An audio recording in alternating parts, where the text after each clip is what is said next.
Muitas vezes, quando a gente olha para as ações do Brasil lá fora, no cenário internacional, tudo parece meio confuso, né? Até contraditório. Parece que a cada novo governo tudo muda. Mas e se por trás de tudo isso existisse uma espécie de bússola, quase imutável, que guia a diplomacia brasileira? Vamos entender que bússola é essa.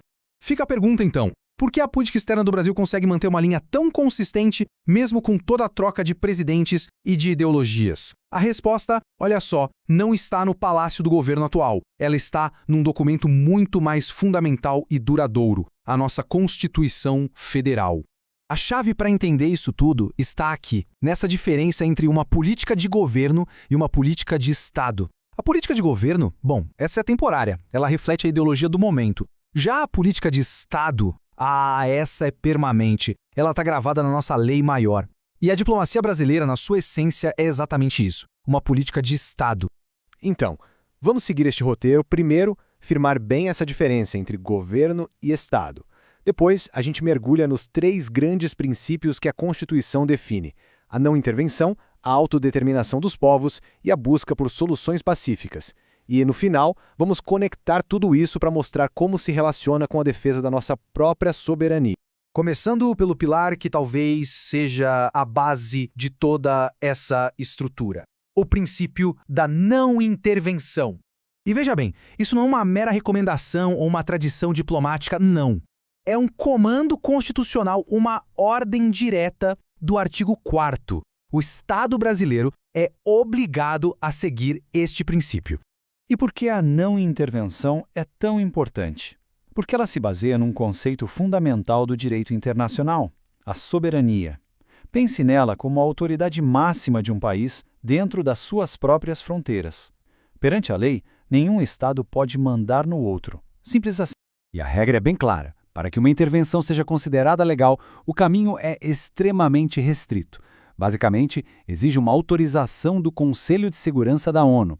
Ações decididas por um único país ou um pequeno grupo de nações, por mais poderosos que sejam, estão simplesmente fora das regras do jogo.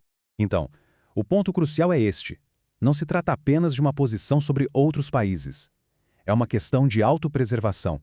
É uma estratégia de defesa antecipada. E este slide aqui mostra bem o efeito dominó que o Itamaraty tenta evitar. Se o Brasil apoiasse uma intervenção na Venezuela hoje, por exemplo, que autoridade moral e legal teria amanhã para dizer não a uma interferência na Amazônia? Defender esse princípio lá fora é proteger as nossas fronteiras aqui dentro. Se o primeiro princípio protege o território, o segundo protege quem vive nele.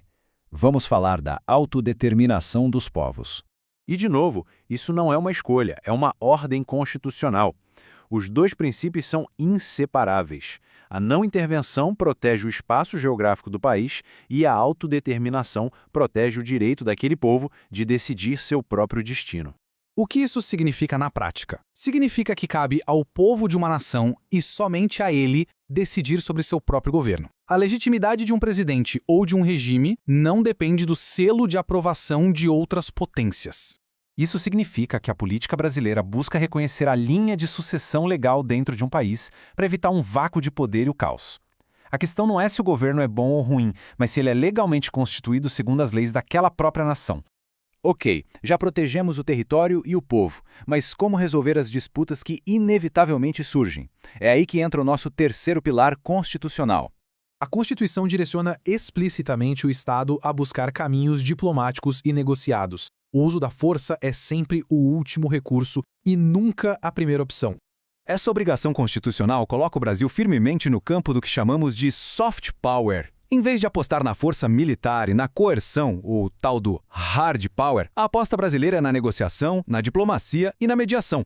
Certo, vimos os três pilares.